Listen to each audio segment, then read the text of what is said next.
Section 1 of The Blue Behemoth by Leigh Brackett. Bucky Shannon leaned forward across the little hexagonal table. He knocked over the pitcher of Thill, but it didn't matter. The pitcher was empty. He jabbed me in the breastbone with his forefinger, not very hard.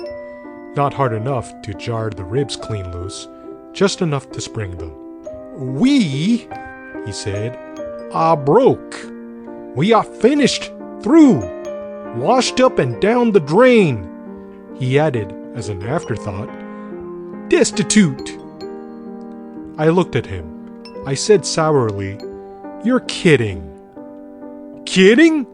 Shannon put his elbows on the table and peered at me through a curtain of very blonde hair that was trying hard to be red.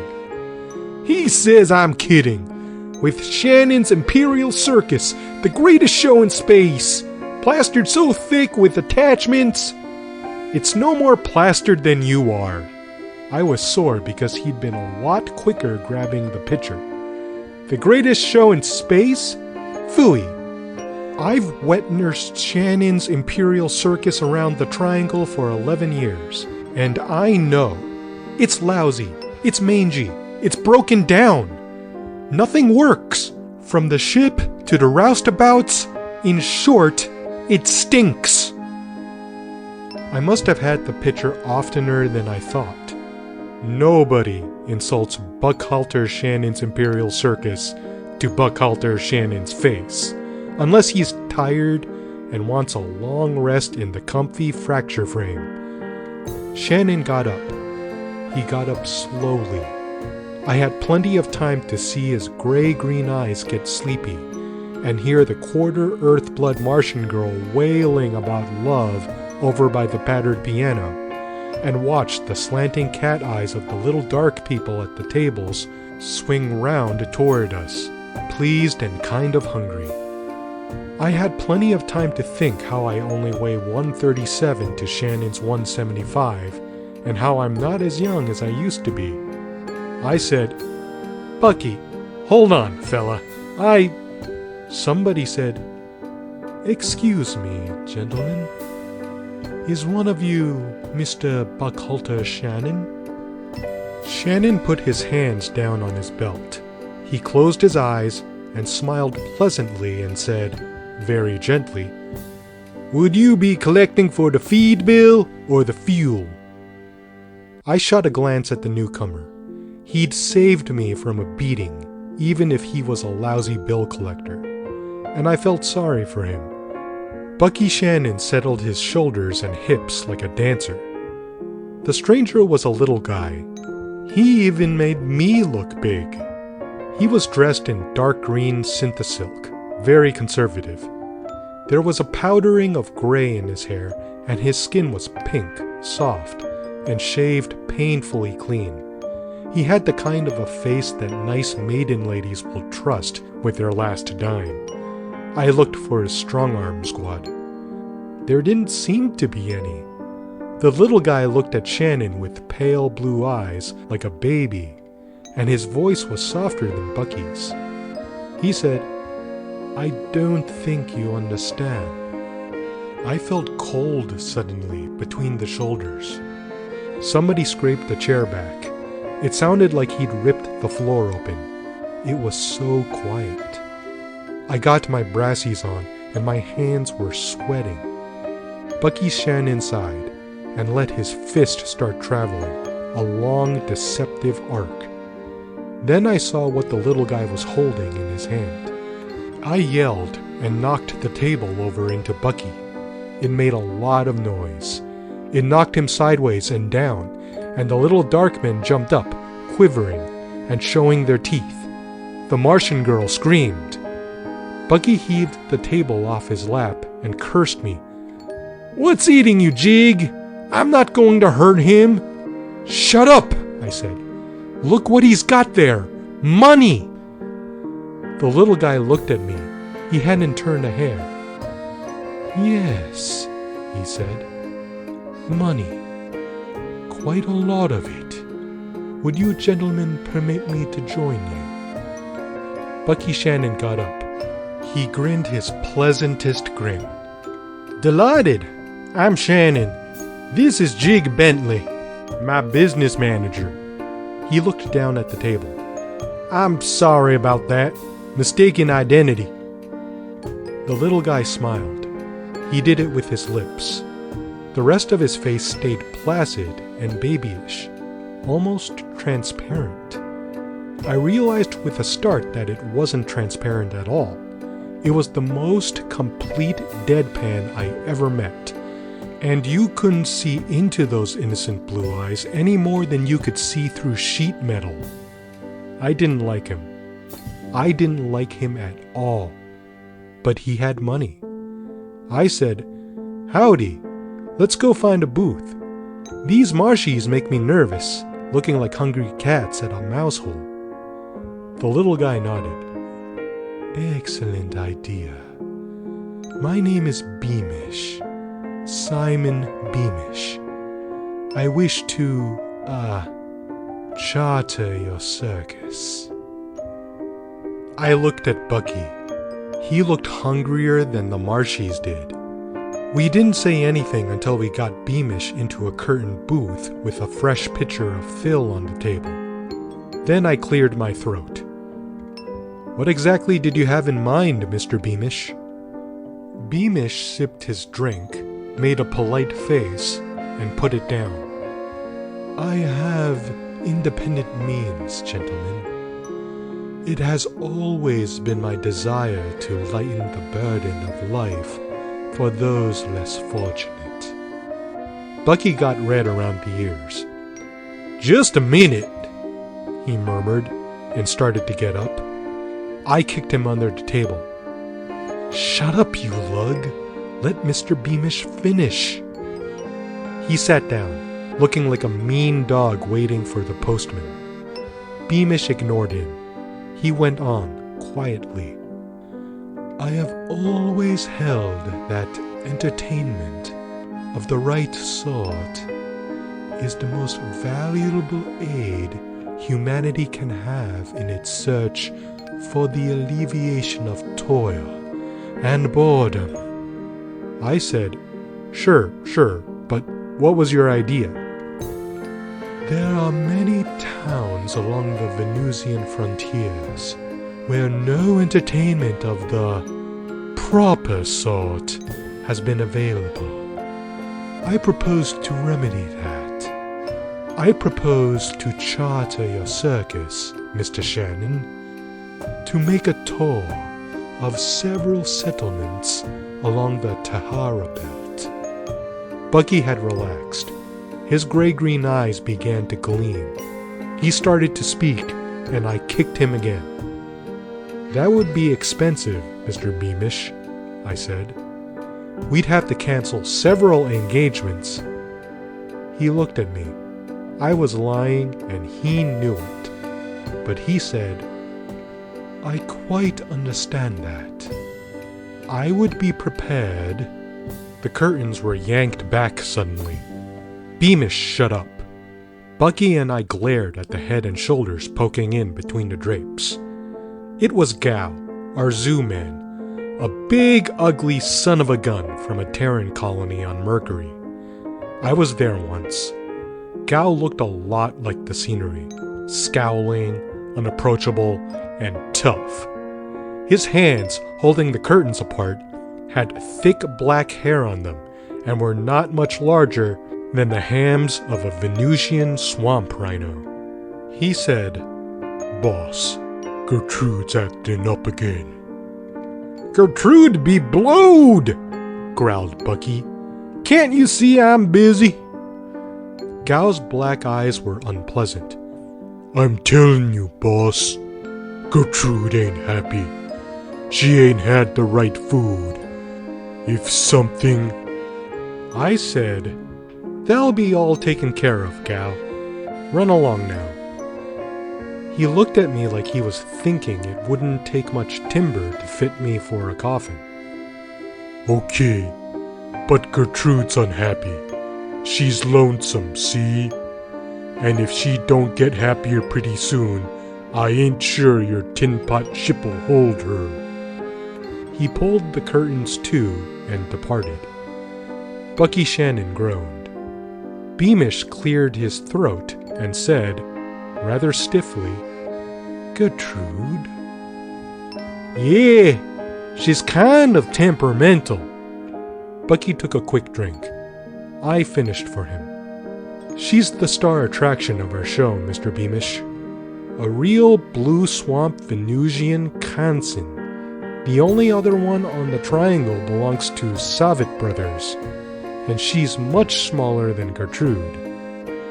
She was also much younger, but I didn't go into that. Gertrude may be a little creaky, but she's still pretty impressive. I only hoped she wouldn't die on us, because without her, we'd have a sicker-looking circus than even I could stand." Beamish looked impressed. "A Kansan. Well, well. The mystery surrounding the origin and species of the Kansan is a fascinating subject. The extreme rarity of the animal." We were getting off the subject. I said tactfully, "We'd have to have at least 100 UCs." It was twice what we had any right to ask. I was prepared to dicker. Beamish looked at me with that innocent deadpan. For a fraction of a second, I thought I saw something back of his round blue eyes, and my stomach jumped like it was shot. Beamish smiled sweetly. "I'm not much of a bargainer. 100 universal credits will be agreeable to me." He dragged out a roll as big as my 2 fists, peeled off half a dozen credit slips, and laid them on the table. "By way of a retainer, gentlemen, my attorney and I will call on you in the morning with a contract and itinerary. Good night." We said good night, trying not to drool. Beamish went away. Bucky made grab for the money, but I beat him to it. "Scram," I said. "There are guys waiting for this. Big guys with clubs. Here." I gave him a small denomination slip I'd been holding out. "We can get lushed enough on this." Shannon has a good vocabulary. He used it. When he got his breath back, he said suddenly, "Beamish is pulling some kind of a game." "Yeah? It may be crooked." "Sure, and he may be screwball and on the level. For Pete's sake," I yelled. "You want to sit here till we all dry up and blow away?" Shannon looked at me, kind of funny. He looked at the bulge in my tunic where the roll was. He raked back his thick, light hair. "Yeah," he said. "I hope there'll be enough left to bribe the jury." He poked his head outside. "Hey, boy! More Thildatum!" It was pretty late when we got back to the broken-down spaceport, where Shannon's Imperial Circus was crouching beneath its attachments. Late as it was, they were waiting for us, about 20 of them, sitting around and smoking and looking very ugly. It was awfully lonesome out there, with the desert cold and restless under the 2 moons. There's a smell to Mars, like something dead and dried long past decay, but still waiting. An unhappy smell. The blown red dust gritted in my teeth. Bucky Shannon walked out into the glare of the light at the entrance to the roped-off space around the main lock. He was pretty steady on his feet. He waved and said, "Hiya, boys!" They got up off the steps and the packing cases and came toward us. I grinned and got into my brassies. We felt we owed those boys a lot more than money. It grates on a man's pride to have to sneak in and out of his own property through the sewage lock. This was the first time in weeks we'd come in at the front door. I waved the money in their faces. That stopped them. Very solemnly, Bucky and I checked the bills, paid them, and pocketed the receipts. Bucky yawned and stretched sleepily. "Now?" he said. "Now," I said. We had a lot of fun. Some of the boys inside the ship came out to join in. We raised a lot of dust, and nobody got killed, quite. We all went home happy. They had their money, and we had their blood. The news was all over the ship before we got inside. The freaks and the green girl from Tethys, who could roll herself like a hoop, and Zert, the muscle man from Jupiter, and all the other assorted geeks and kinksters and joeys that make up the usual corny carny were doing nip-ups in the passageways and drooling over the thought of steer and toppings. Bucky Shannon regarded them possessively, wiping blood from his nose. "They're good guys, Jig. Swell people. They stuck by me, and I've rewarded them." I said, "Sure," rather sourly. Bucky hiccuped. "Let's go see Gertrude." I didn't want to see Gertrude. I never got over feeling funny going into the brute tank, especially at night or out in space. I'm a city guy myself. The smell and sound of wildness gives me goosebumps. But Bucky was looking stubborn, so I shrugged. "Okay, but just for a minute. Then we go Betty Bot." "You're a pal, Jeff. Best little guy in the world." The fight had just put the topper on him. I was afraid he'd fall down the ladder and break his neck. That's why I went along. If I hadn't... oh well, what's a few nightmares among friends? It was dark down there in the tank. Way off at the other end, there was a dim glow. Gao was evidently holding Gertrude's hand. We started down the long passageway between the rows of cages and glassed-in tanks and compression units. Our footsteps sounded loud and empty on the iron floor. I wasn't near as happy as Shannon, and my skin began to crawl a little. It's the smell, I think. Rank and sour and wild. And the sound of them, breathing and rustling in the dark, with the patient hatred walled around them as strong as the cage bars. Bucky Shannon lurched against me suddenly. I choked back a yell and then wiped the sweat off my forehead and cursed. The scream came again, a high, ragged, whistling screech like nothing this side of hell, ripping through the musty darkness.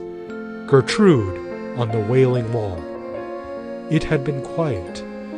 Now every brute in the place let go at the same time. My stomach churned clear over. I called Gertrude every name I could think of, and I couldn't hear myself doing it. Presently, a great metallic clash nearly burst my eardrums, and the beasts shut up. Gao had them nicely conditioned to that gong. But they didn't quiet down, not really. They were uneasy. You can feel them inside you when they're uneasy. I think that's why I'm scared of them. They make me feel like I'm not human as I thought. Like I wanted to put my back hair up and snarl. Yeah. They were uneasy that night, all of a sudden. Gao glared at us as we came up into the lantern light. "She's getting worse," he said. "She's lonesome." "That's tough," said Bucky Shannon. His gray-green eyes looked like an owl's. He swayed slightly. "That's sure tough," he sniffled. I looked at Gertrude. Her cage is the biggest and strongest in the tank, and even so she looked as though she could break it open just taking a deep breath. I don't know if you've ever seen a Kansen. There's only 2 of them on the triangle. If you haven't, nothing I can say will make much difference. They're what the brain gang calls an end of evolution. Seems old Dame Nature had an idea that didn't gel. The Kansens were pretty successful for a while, it seems. but something gummed up the works, and now there's only a few left, way in the deep swamp country, where even the Venusians hardly ever go. Living fossils. I wouldn't know, of course, but Gertrude looks to me like she got stuck someplace between a dinosaur and a grizzly bear, with maybe a little bird blood thrown in. Anyway, she's big. I couldn't help feeling sorry for her. She was crouched in the cage with her hands, hanging over her knees and her snaky head sunk into her shoulders, looking out. Just looking. Not at anything. Her eyes were way back in deep horny pits, like cold green fire. The lantern light was yellow on her blue-black skin, but it made the mane, or crest, of coarse wide scales that ran from between her eyes clear down to her flat, short tail, burn all colors. She looked like old Mary Misery herself, from way back before time began. Gao said softly, "She wants a mate, and somebody better get her one." Bucky Shannon sniffled again. I said irritably, "Be reasonable, Gao. Nobody's ever seen a male Kansan. There may not even be any." Gertrude screamed again. She didn't move, not even to raise her head. The sadness just built up inside her until it had to come out. That close, the screech was deafening, and it turned me all limp and cold inside. The loneliness, the sheer stark, simple pain. Bucky Shannon began to cry. I snarled, "You'll have to snap her out of this, Gao. She's driving the rest of 'em nuts." He hammered on his gong, and things quieted down again. Gao stood looking out over the tank, sniffing a little like a hound. Then he turned to Gertrude. "I saved her life," he said. "When we brought her out of Hannock's wreck and everybody thought she was hurt to live, I saved her. I know her. I can do things with her. But this time..." He shrugged. He was huge and tough and ugly, and his voice was like a woman's talking about a sick child. "This time," he said, "I ain't sure." "Well, for Pete's sake, do what you can.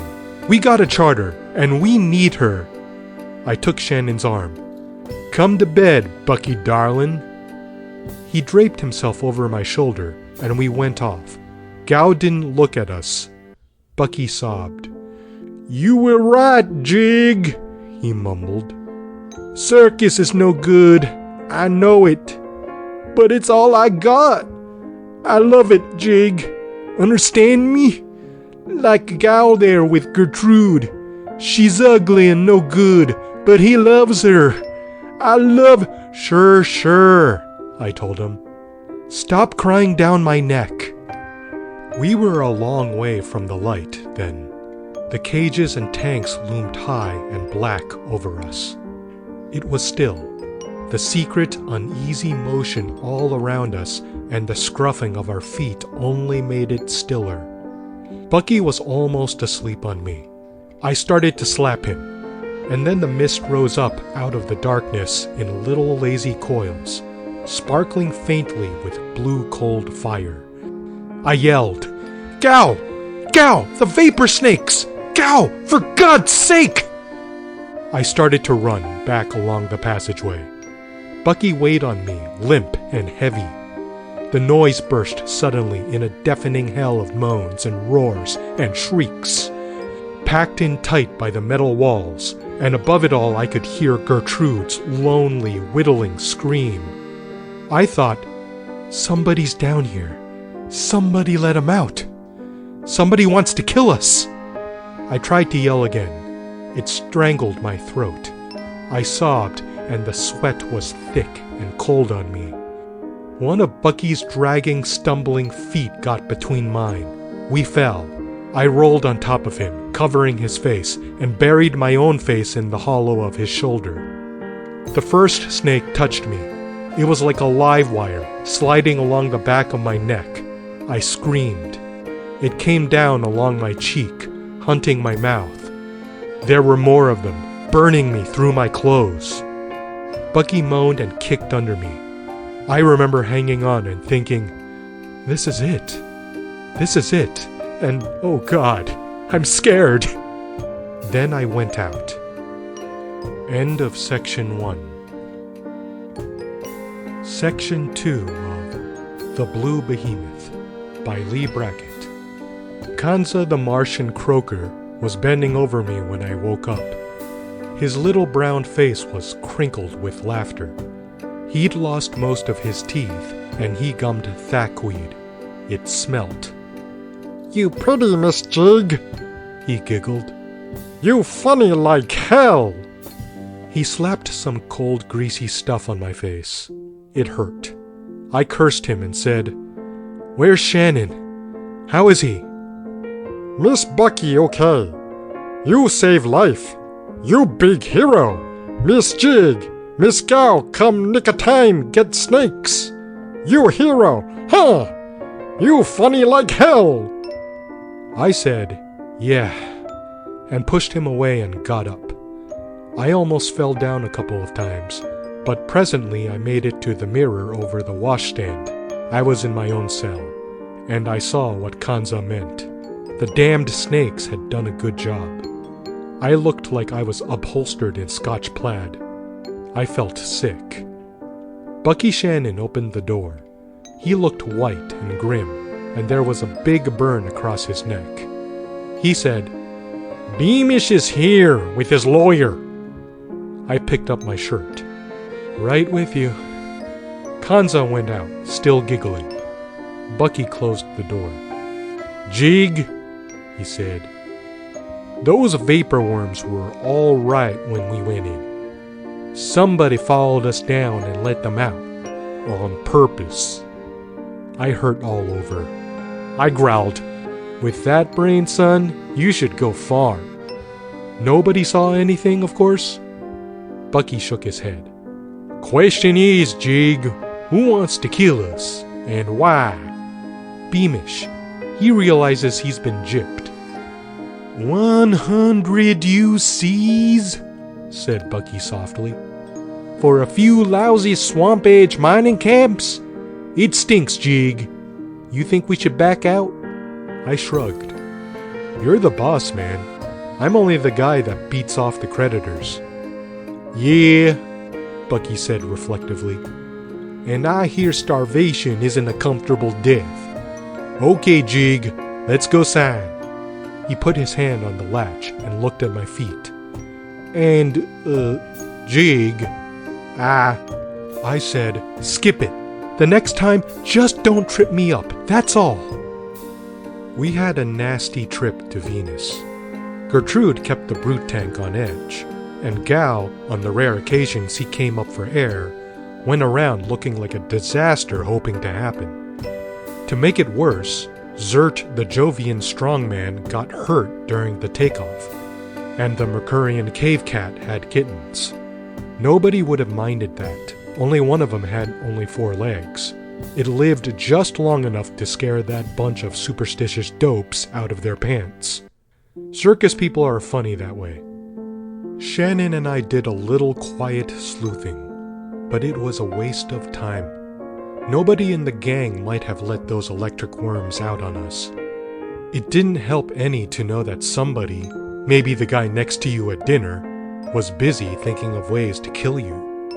By the time we hit Venus, I was ready to do a Brody out the refuse chute. Shannon set the crate down on the edge of Nauru, the first stop on our itinerary. I stood beside him, looking out the ports at the scenery. It was Venus, all right. Blue mud and thick green jungle and rain, and a bunch of ratty-looking plastic shacks huddling together in the middle of it. Men in slickers were coming out for a look.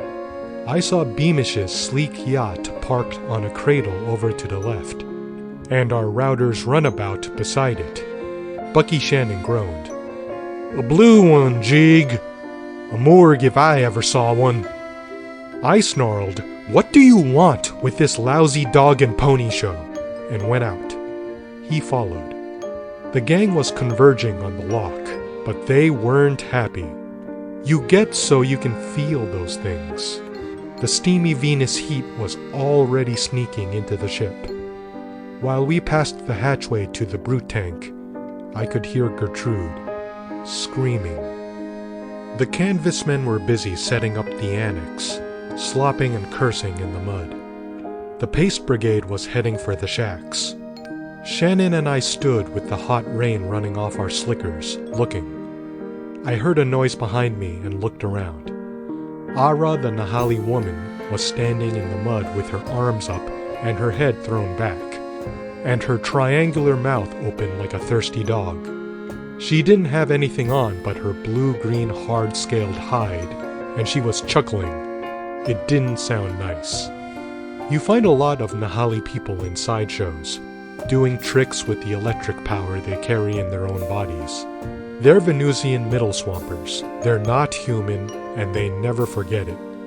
Ara opened her slitted red eyes and looked at me and laughed with white reptilian teeth. "Death," she whispered. "Death and trouble. The jungle tells me. I can smell it in the swamp wind." The hot rain sluiced over her. She shivered, and the pale skin under her jaw pulsed like a toad's, and her eyes went red. "The deep swamps are angry," she whispered. "Something has been taken. They are angry, and I smell death in the wind." She turned away, laughing, and I cursed her, and my stomach was tight and cold. Bucky said, "Let's eat if they have a bar in this dump." We weren't halfway across the mud puddle that passed on a landing field when a man came out of a shack on the edge of the settlement. We could see him plainly because he was off to one side of the crowd. He fell on his knees in the mud, making noises. It took him 3 or 4 tries to get our names out clear enough to understand. Bucky said, "Jig! It's Sam Camper!" We started to run. The crowd, mostly big, unshaken miners, wheeled around to see what was happening. People began to close in on the man who crawled and whimpered in the mud. Sam Capper was a hunter, supplying animals to zoos and circuses and carnivals. He'd given us good deals a couple of times, when we weren't too broke and we were pretty friendly. I hadn't seen him for 3 seasons. I remembered him as a bronzed, hard-bitten guy, lean and tough as a twist of tongue wire. I felt sick looking down at him. Bucky started to help him up. Capper was crying, and he jerked all over like animals I've seen that were scared to death. Some guy leaned over and put a cigarette in his mouth and lighted it for him. I was thinking about Capper then, and I didn't pay much attention. I only caught a glimpse of the man's face as he straightened up. I didn't realize until later that he looked familiar. We got Capper inside the shack. It turned out to be a cheap bar with a couple of curtained booths at the back. We got him into one and pulled the curtain in a lot of curious faces. Capper dragged hard on the cigarette. The man that gave it to him was gone. Bucky said gently, "Okay, Sam, relax. What's the trouble?" Capper tried to straighten up. He hadn't shaved. The lean, hard lines of his face had gone slack, and his eyes were bloodshot. He was covered with mud, and his mouth twitched like a sick old man's. He said thickly, "I found it. I said I'd do it, and I did. I found it, and brought it out." The cigarette stub fell out of his mouth. He didn't notice it. "Help me," he said simply. "I'm scared." His mouth drooled. "I got it hidden. They want to find out, but I won't tell them. It's got to go back where I found it. I tried to take it, but they wouldn't let me, and I was afraid they'd find it." He reached suddenly and grabbed the edge of the table. "I don't know how they found out about it, but they did. I've got to get it back. I've got to. Bucky looked at me. Capper was blue around the mouth. I was scared suddenly. I said, "Get what back where?" Bucky got up. "I'll get a doctor," he said. "Stick with him." Capper grabbed his wrist. Capper's nails were blue, and the cords in his hand stood out like guy wires. Don't leave me. Got to tell you where it is. Got to take it back. Promise you'll take it back. He gasped and struggled over his breathing. Sure, said Bucky. Sure, we'll take it back. What is it? Capper's face was horrible. I felt sick listening to him fight for air. I wanted to go for a doctor anyway, but somehow I knew it was no use. Capper whispered, Canson! Male! Only one! You don't know! Take him back! Where is it, Sam? I reached across Bucky suddenly and jerked the curtain back. Beamish was standing there. Beamish, bent over, with his ear cocked. Capper made a harsh, strangling noise and fell across the table. Beamish never changed expression. He didn't move while Bucky felt Capper's pulse. Bucky didn't need to say anything. We knew. "What?" said Beamish finally. "Yeah," said Bucky. He looked as bad as I felt. "Poor Sam." I looked at the cigarette stub smoldering on the table. I looked at Beamish with his round, dead baby face. I climbed over Shannon and pushed Beamish suddenly down into his lap. "Keep this guy here till I get back," I said. Shannon stared at me. Beamish started to get indignant. "Shut up," I told him. "We got a contract." I yanked the curtain shut and walked over to the bar. I began to notice something then. There were quite a lot of men in the place. At first glance, they looked okay, a hard-faced, muscular bunch of miners in dirty shirts and high boots. Then I looked at their hands. They were dirty enough, but they never did any work in a mine on Venus or anywhere else. The place was awfully quiet for that kind of a place. The bartender was a big, pot-bellied swamp edger with pale eyes and thick white hair coiled up on top of his bullet head. He was not happy. I leaned on the bar. "Lahak," I said. He poured it, sullenly, out of a green bottle. I reached for it, casually. "That guy we brought in," I said. "He sure has a skinful. Passed out cold. What's he been spiking his drinks with?" Selak, said a voice in my ear. as if you didn't know. I turned. The man who had given Capper the cigarette was standing behind me, and I remembered him then. Circus people get around a lot, and the law supplies us with wanted sheets. I remembered this guy from the last batch they handed us on Mars.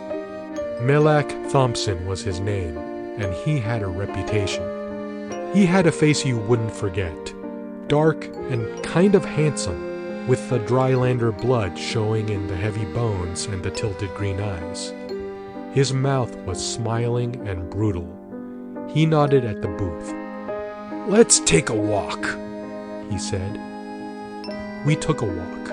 The men sitting at the dirty tables were still silent and still not miners. I began to sweat. The booth was a little crowded with us all in there. I sat jammed up against Sam Capper's body. Bucky Shannon's gray-green eyes were sleepy, and there was a vein beating on his forehead.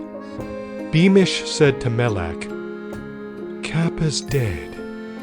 Dead, without talking." "That's tough." Melak shook his dark head. "We was gentle with him." "Yeah," I said. Capper had been a good guy, and I was mad. Feed anybody enough Selak, and you can afford to be. It's a dirty death. Selak's made from a Venusian half-cousin of henbane. which is what scopolamine comes from. It has a terrific effect on the heart. And Capper had simply torn himself apart trying to keep from talking while he was under the influence. Bucky Shannon made a slow, ugly move to get up. Beamish said, "Sit down." There was something in his voice and his bland blue eyes. Shannon sat down. Melak was looking at Beamish, still grinning. "Well," he said, "I guess your idea was pretty good after all." I had a sudden inspiration.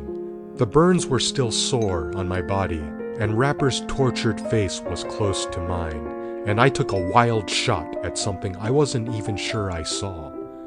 "Yeah," I said, "a swell idea. Why did you try so hard to butch it, Melak?" He stopped grinning. Beamish looked forward a little. My tongue stuck in my mouth, but I managed to say, "You get it, Bucky? A male Kansan," Capper said. "The only one in captivity, maybe even on Venus. Worth its weight in credit slips. That's why Beamish was so happy to overpay us to get us out here. Because he thought Gertrude could find her boyfriend fast, even if Capper didn't talk." I turned to Melak again. "A swell idea. Why did you have those vapor snakes turned loose on us? Did you think Capper was enough?" He struck me pretty hard across the mouth. My head banged back against the booth wall, and for a minute I couldn't see anything but spangles of fire shooting around. I heard Beamish say, from a great distance, "How about it, Melak?" It was awfully still in the booth. I swallowed some blood and blinked my eyes clear enough to see Bucky Shannon poised across the table, like a bow starting to unbend. And suddenly, somewhere far off over the drum of rain on the flimsy roof, there began to be noises. I hadn't been comfortable up till then. I'm no Superman, nor one of those guys you read about who can stare death in the eye and shatter him with a light laugh. But all of a sudden, I was afraid. Afraid so that all the fear I'd felt before was nothing. And it was funny, too. I didn't know what it was then, but I knew what it wasn't. It wasn't Beamish or Melak or those hard guys beyond the curtains or even Capper's body pressed up against me. I didn't know what it was, but I wanted to get down on the floor and hide myself in a crack, like a cockroach. The others felt it too. I remember the sweat standing out on Bucky Shannon's forehead, and the sudden tightening of Beamish's jaw, and the glitter in Melak's green eyes. Beyond the curtains, there was an uneasy stirring of feet. The confused, distant noise grew louder. Somewhere, not very far away, a woman began to scream. Beamish said softly, "You dirty double-crossing rat." His face was still deadpan. Only now it was like something beaten out of iron. His hands were out of sight under the table. Melak smiled. I could feel his body shift and tense beside me. "Sure," he said. "I double-crossed you. Why not? I planted a guy in the Circus Hammer gang, and he crawled in the sewage lock and tried to get these punks. I'm glad now he bungled it. Capper had guts." Beamish whispered, "You're a fool. You don't know what you're playing with. I've done research, and I do." "Too bad you wasted the time," said Melak, "because you're through." He threw himself suddenly aside, lifting the table hard into Beamish. The curtains ripped away, and he rolled in them, twisting like a snake. I yelled to Bucky and dropped flat. Beamish had drawn a gun under the table. The blast of it seared my face. The next second, 4 heavy blasters spoke at once. Beamish's gun dropped on the floor. Then it was quiet again, and I could hear the woman screaming, outside in the beating rain. Melak got up. "Sure I double-crossed you," he said softly. Why should I split with anybody? Nobody knows about it but us. Capper couldn't send word from the swamps when he caught it, and he couldn't send word from here because he wasn't let. That critter'll bring anything I ask of it. Why should I split with you? Beamish didn't answer. I don't think Melak thought he would. The noise from outside was getting louder. Bucky groaned. "It's coming from the pitch, Jig! Trouble! We've got to—" The table was yanked from over us. We got up off our knees. Melak looked at us. He was shaking a little, and his green eyes were mean. "I don't think," he said, "I really need you guys around either." He jerked his head suddenly. "Cripes! I wish that dame would shut up!" It was getting on my nerves, too. That monotonous sawing screech. Melak stepped aside. "Get 'em, boys! I don't want 'em dragging their outfit down on our necks." 4 blaster barrels came up. My insides came up with them. I was way beyond anything then, even panic. Gao burst in through the doorway. He was soaked in the skin, tattered, bleeding, and wild-eyed. He yelled, "Boss! Gertrude!" Then he saw the guns and stopped. It was very still in the place. Outside there was sound rising like a sullen tide against the walls. The woman screaming became something not human, and then stopped short. Gao said, almost absently, "Gertrude went nuts. We'd brought her cage up from the tank for the show and she broke out. There wasn't nothing we could do. She busted a lot of cages and then disappeared." Melak snarled something. I don't know what. The wall behind Gao jarred, buckled, and split open around the doorway. Bamboo fragments clattered on the floor. Somebody yelled, and a blaster went off. Gertrude stood in the splintered opening. She looked at us with cold, mad green eyes, towering huge and blue against the low roof, her hands swinging and her crest erect. She let go one wild, whistling screech and came straight toward the booth.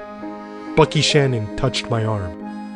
"Climb into your brassies, kid," he muttered. "Here's our chance!" I caught his shoulder. He followed the line of my pointing, and I felt him tremble. Gertrude was coming at us like a rocket express. Behind her, wet and glistening from the hot rain, came 3 more just like her. End of Section 2.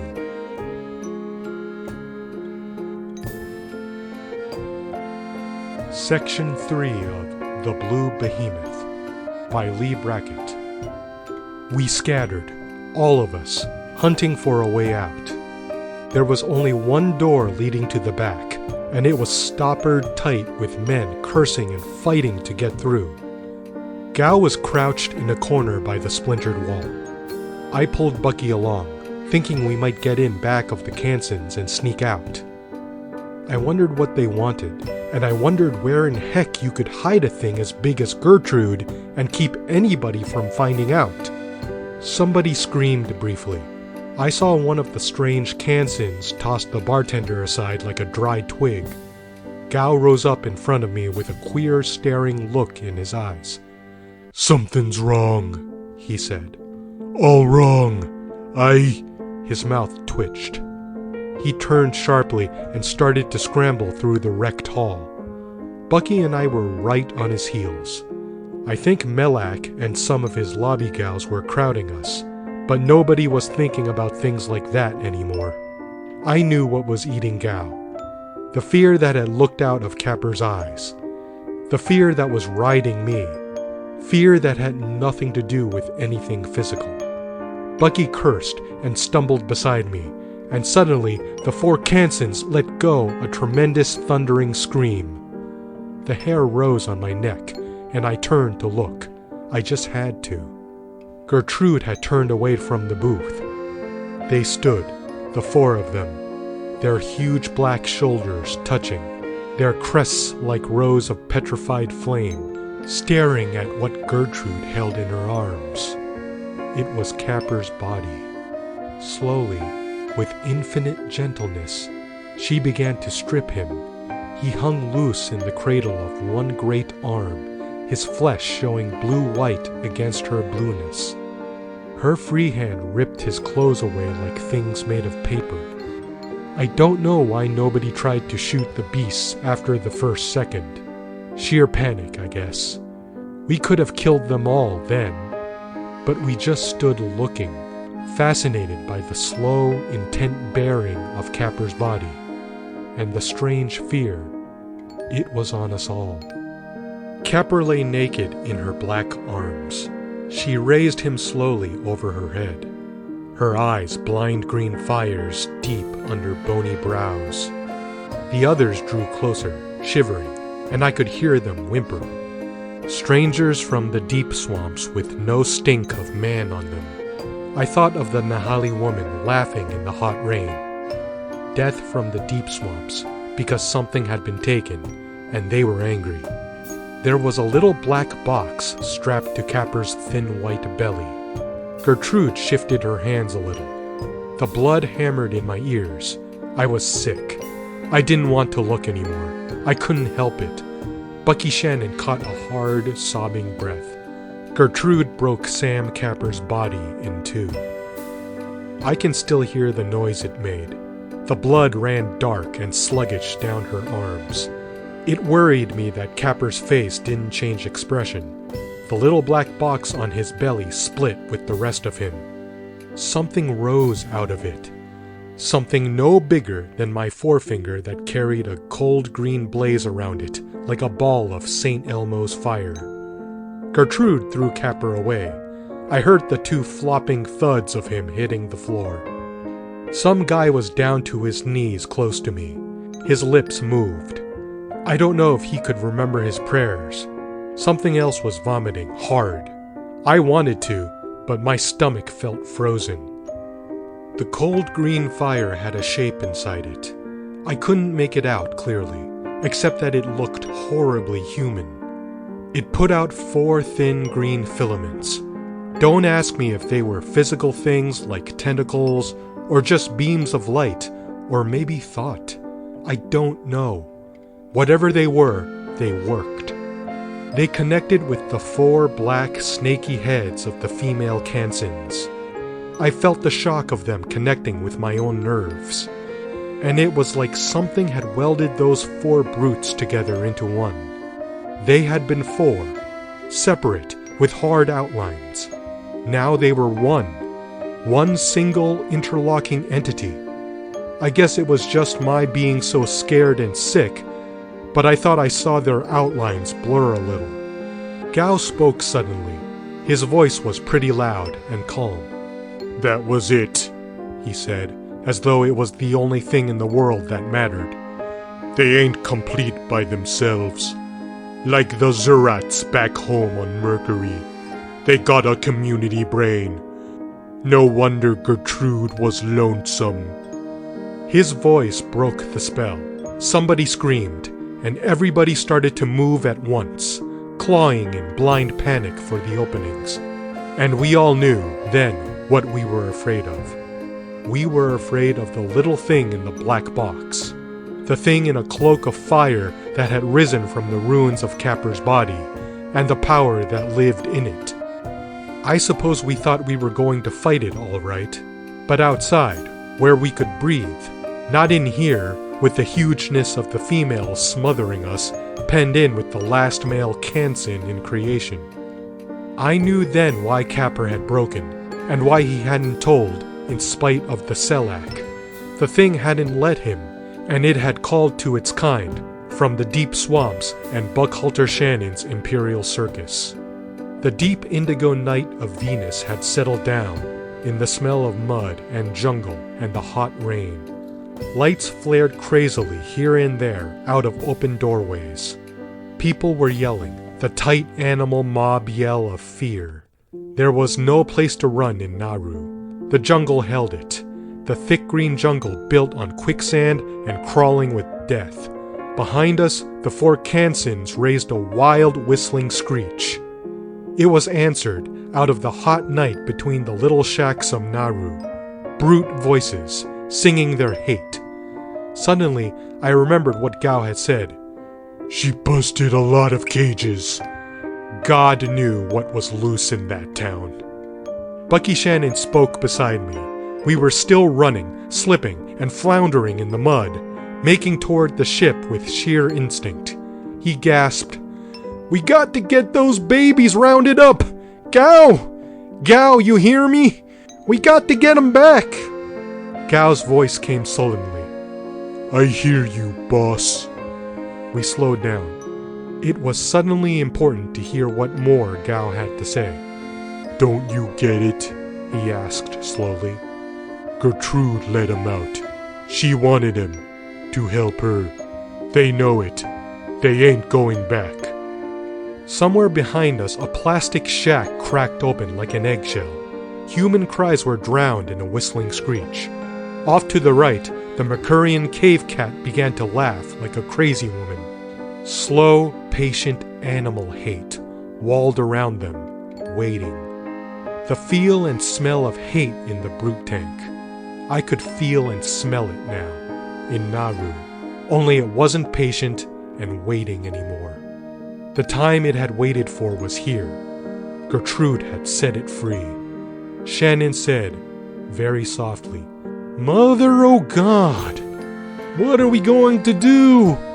"Get back to the ship! Get back and get out of here!" I jumped. It was Melak's voice, sounding hard and ugly. Light spilling out of a sagging door made a faint silhouette of him in the rain. He held a blaster in his hand. Shannon snarled, "Take off with half my gang stranded here? You go to hell!" Rockets blasted suddenly out on the landing field. Somebody had made it to Beamish's yacht and gone. The runabout followed it. The circus ship was still there, and the only one in Naru. I said, "We can't go. Not with a couple hundred credits worth of animals running loose in the town." "Get onto the ship," said Melak. "Cripes! If I knew how to fly, I'd leave you here. Now move!" Shannon was almost crying. He started to rush Melak. I caught him and said, Sure, we'll move. All of us. Look behind you!" "I was weaned on that one. Move!" Well, it was his funeral. It was almost ours, too. Ganymedean puffballs moved fast. They had come out from between two shacks, skimming over the mud on their long white cilia. There were 3 of them, rolled up in balls about the size of my head. They didn't make any noise. They came up behind Melak. 2 of them unrolled suddenly, whipping out into lean, fuzzy ropes about 5 feet long. They went around the Martian breed. The 3rd one came straight at me. Melak made a noise that wasn't human and went down. The puffballs tightened around him, pulsing a little with the pleasure of digestion. Gao was on the other side of Melak, too far away and unarmed. I jumped, and the mud tripped me. Shannon fell the other way. The puffball, strung out now like a fuzzy snake, paused a moment, not 3 inches from my face. I lay still on my belly, choking on my heart. Shannon moved, and it whipped down across his legs. He screamed. I could feel the poison from the thing eating into him. I got to my knees, and he cursed me and raised something out of the mud. It was Melak's blaster. He fired between his feet. The puffball shriveled to a little stinking wire and dropped away. Bucky said evenly, "That pays me off. Now it's all your party, Jig." He fainted. His legs were already swelling. Gao bent over him. He's gotta have the croaker, quick. "You take him to the ship, Gao, if you can get there." Me? I'm the zoo man. I oughta... Do I look like Superman to carry that big lug? I didn't know why it was so hard to talk. "Get him there, then round up everybody left at the ship. Get guns and ropes and torches and come back, quick!" He nodded and got Bucky across his shoulders. I gave him the blaster. Then I turned back. I knew where most of the circus gang would be, spread out among the bars. It was a lot darker, because now all the doors were closed, except 2 or 3 where the people hadn't lived to close them. It was quieter too, because there's a limit to the noise a human throat can make. There was just the hot rain and the soft jungle undertone of things padding and slithering in the mud, hunting. Up the street somewhere, the Kansan screamed, and another shack split open. Instantly, the brute clamor went up from the dark alleys, answering. Animal legions from 5 different planets, led by a tiny creature in a cloak of green fire. And man was the common enemy. A pair of Martian sand tigers shot out into the street ahead of me. They were frolicking like kittens, playing with something dark and tattered. Then they saw me and dropped it and came sliding on their bellies, their 6 powerful legs sucking in the mud. There was no place to go. I don't remember being particularly scared, but that wasn't because I was brave. It was sheer exhaustion. A guy can only take so much. Now I was just walking around, seeing and hearing, but not feeling anything inside, like a guy that's coked to the ears, or punchy from a beating. I picked up a double handful of mud and slung it in their snarling pusses, and threw my head back and yelled, "Hey, Rube!" A door at my left opened 3 inches, daggering the rain with yellow light. A voice said, "For God's sakes, get in here!" I picked up another handful of mud. The Martian cats were pawing the last load out of their eyes. I gave them more to play with. I guess they weren't very hungry just then. I said, "I'm going to get the Kansans!" Just like that. I told you, I was out of my feet. Clean nuts. The guy in the doorway thought so too. "Will you come in before you're too dead? And wait around for those big apes to crack the house open over my head? The hell with that!" More mud splashed in the cats' faces. They were beginning to get sore. The rest of the critters are just following the Kansans. Sort of a mopping up brigade. Stop the Kansans, and we can round up the others easy. "Oh, sure," said the man. "Any time before breakfast. Are you coming, pal, or do I shut this door again?" I don't know how it would have turned out. Probably I'd have wound up inside the cats. But one of them let out a shrill, nasty wail, the kind they give the trainer when they're challenging him to a finish fight, and somebody came shouldering out past the man in the doorway. The door swung wide, so that there was plenty of light. The 6-inch fangs on the Martian kitties were a beautiful shining white. The newcomer said something to the cats in a level undertone and came to me. It was Jaren, the Titan, who works the cats. He's about half my height, metallic green in color, and faster on his feet than a rummy grabbing the first drink. He looks like a walking barrel when he's folded up, and like nothing on earth when he isn't. He was unfolded then. He went up to the cats, light and dainty in the mud. They were crouching uneasily, coughing and snarling, wanting to rush him and not quite daring to. The male sprang. End of section 3.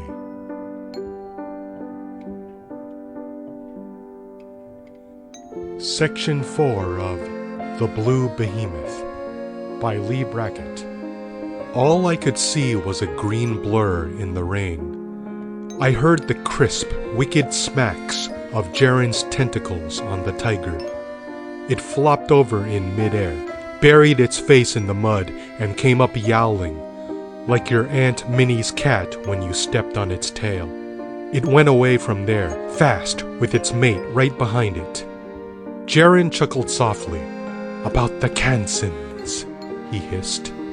"You had an idea?"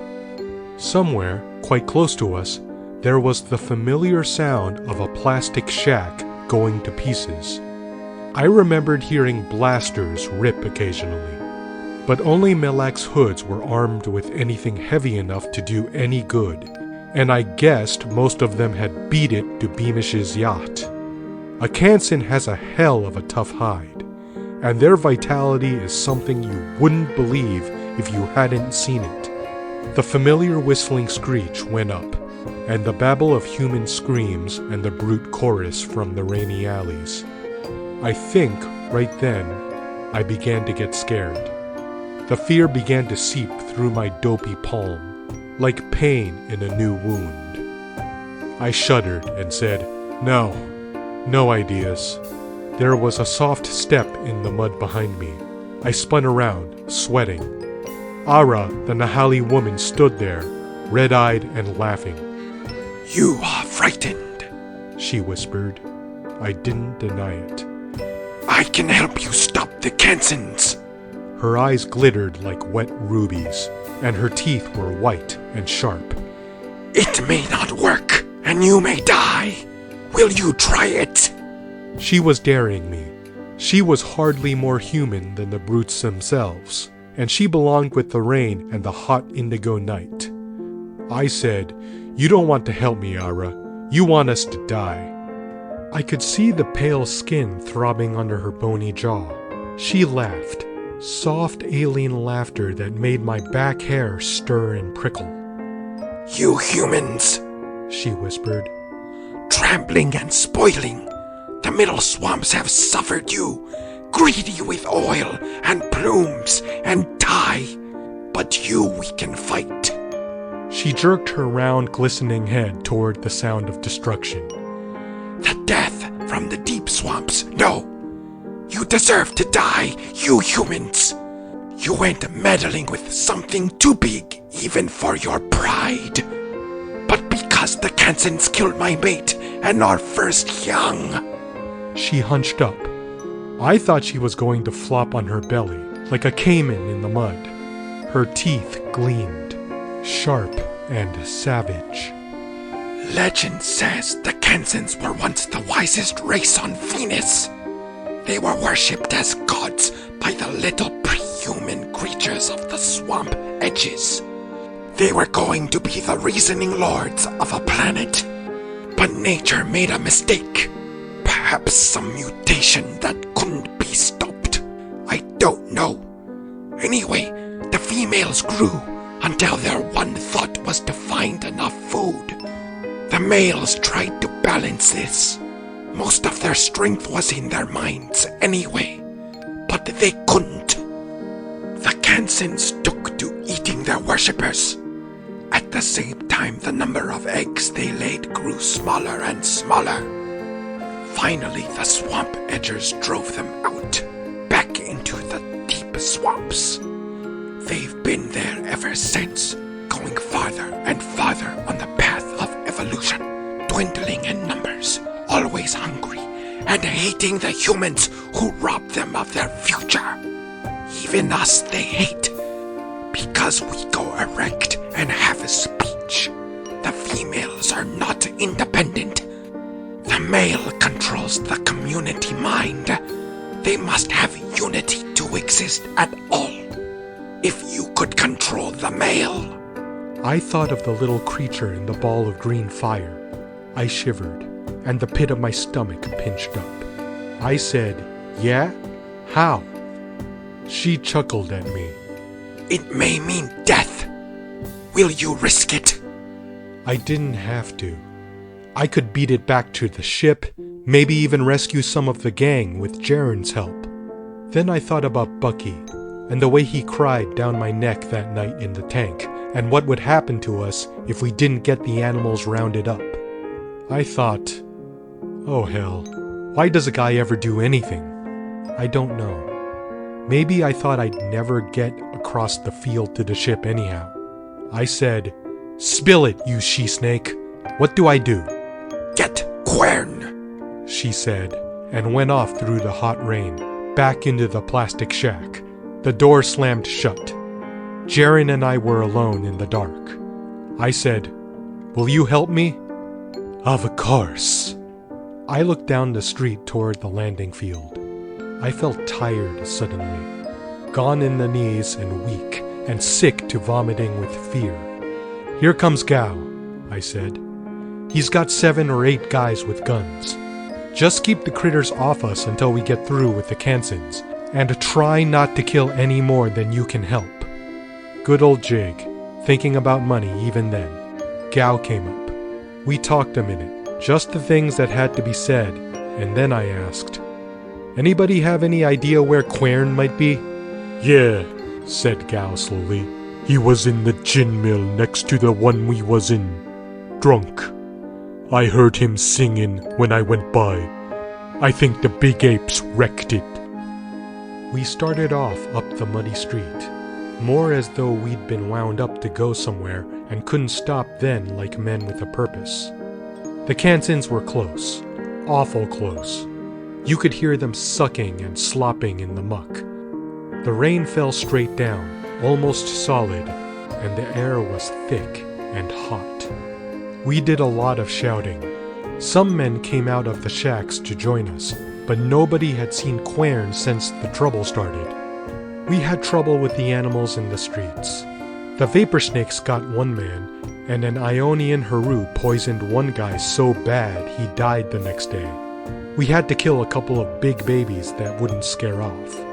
And we found the gin mill. Gao was right. It was wrecked. And there were things scattered around amongst the splinters. I was glad it was dark. "Well," I said, "that's that. We'll just have to do what we can with the blasters." It wouldn't be much. We didn't carry any heavy artillery, and a Kansan is awfully hard to stop. Any of you guys want to scram, do it now. The rest of you, come on. I took a step. Something squirmed under my foot, squeaked, and began to curse in a voice like a katydid's. "My God," I said. "It's Quern." I picked him up. His rubbery little body was slick with mud. He spat and hiccuped and snarled. "Of course it's Quern! Fine thing, leaving me in the mud like that. I might have drowned." He started cursing again in Low Martian, which is his native tongue. He's a Deerin from the sea-bottom pits of Shun. Somebody laughed. It sounded hysterical. The little lush! He don't even know what happened! And he didn't. The Kansans hadn't even seen him. He'd just been tromped into the mud and left there, unharmed. Gao caught his breath suddenly, and somebody whimpered. I looked up. I couldn't see much in the rain and the indigo dark, but I didn't have to see. I knew what was coming. A little vicious splotch of living green against the darkness, and underneath it 4 huge shadows trampling knee-deep in mud, making toward a plastic hut filled with human beings. I said softly, "Quern, I never thought you were such a hell of a wonderful hypnotist." He twinged in my hands. His anger almost burned me. He started to speak, but I stopped him. "Here's your chance to prove it, chum. See that little green light floating there? Well, go to it, Quern. And it had better be good, or it's curtains. For Naru and all of us." I walked over toward the Kansans, holding Quern in my hands. The brutes must have sensed us. They stopped and wheeled around. Quern shivered. He was beginning to understand things. He snarled, "How do you expect me to do my act? No platform, nothing. You're crazy, Jig. Let's get out of here." I shook him. "Put that baby to sleep. Make him and his harem go out of town, north. There's quicksand there. Go on, damn you!" He cursed me. You could smell the fear rising hot from us all. I heard feet running behind me, and then more, going away. Quern said, "All right, you crazy fool, raise me up. Hold your hands flat." I made a platform out of my palms, and the Kansans started our way. Gao whispered, "Don't shoot. Don't anybody shoot." I don't think he knew then that there wasn't anybody left to shoot, but himself and Jaren. The Kansans were huge and solid, behemoths carved from the night. They towered over us, and the green light pulsed. My jaw hung open, and I couldn't breathe, and I'd have run only my joints were all water. Quern went into his act. He began to show color. Out of nothing his body started to glow, from inside. You could see the round blurred shape of him, and the phosphorescence of his guts showing through. First red, savage as a punch in the face, and then all the rest of the spectrum. Sometimes one color, sometimes a swirl of them. His body changed shape. I could feel the queer rubbery movement of it on my hands. I remembered the rubes I'd seen standing around Quern's platform, their eyes drawn half out of their heads by the shifting lines and colors. It worked with them, but not here. The Kansans came on. The green light flared a little brighter, and that was all. Habit and control were so strong that not even the females paid much attention to Quern. I could see the rain smoking off their huge black shoulders. They were right on top of us. Quern gasped. "I can't do it!" His glow deadened.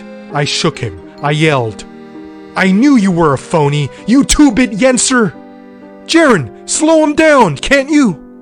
Quern began to shimmer again. Jaren faded in, hardly visible in the darkness. I heard his tentacles whiplashing across hard flesh. One of the Kansans screamed.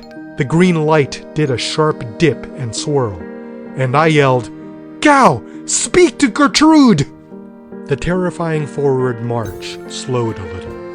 Quern was churning colors out of his guts as though his life depended on it, which it did. Gao stepped forward a little. "Gertrude," he said. "Gertrude, you ugly slab-sided left-handed." He cursed her affectionately.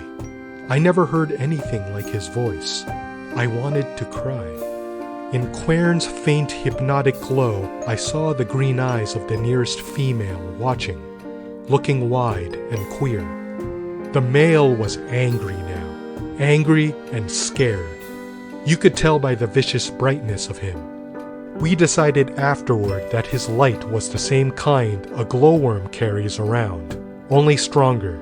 He was fighting to hold those four minds against the attraction of Quern's shifting glow.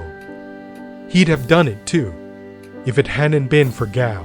Gao, standing in the hot rain and cursing Gertrude with tears in his voice. Gertrude screamed.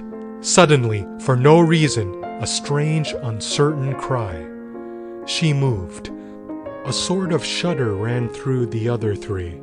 It was a little like a wall cracking. The male burned savagely. The females were watching Quern now. Gertrude had made the breach. Now the community mind was fastened on the hypnotic little Martian. I could see their green eyes, wide and glassy, their snaky heads nodding a little, trying to follow the flowing outlines. The male began to dim. He shivered and lurched a couple of times, still trying to fight. Gao's voice went on, hoarsely, and Gertrude whimpered. The male floated a little closer. I could see, suddenly, what kept him up. Wings, like a hummingbird's, blurred with motion. They slowed, and the green light dimmed. He began to bob a little in the hot rain, watching Quern. Quern shivered. "They're under," he sighed. "They're under." "Send them out, north, to the quicksands." My arms and shoulders ached, and I was swaying on my feet. I hardly heard Quern's thin, dreamy voice. I did hear the slow, obedient noise of their great feet slogging away, the last male Kansan a dull green mote above them. And I heard Gao crying. We got the last of the animals back by noon of the next day. We did what we could for Naru. Thank God our own beasts hadn't done much damage. We left a lot of Beamish's credits to help out, and took the old tub off away from there. Bucky Shannon recovered nicely. I'm still herding his imperial washout around the triangle. We're not doing so hot without Gertrude, but what the hell, we're used to the sewage lock. And if anyone has a Kansen he wants to sell, thanks, chum, but we're not in the market, now or ever. I sometimes wonder if there are any more of them in the deep swamps, waiting for their mate to come back. End of The Blue Behemoth by Leigh Brackett.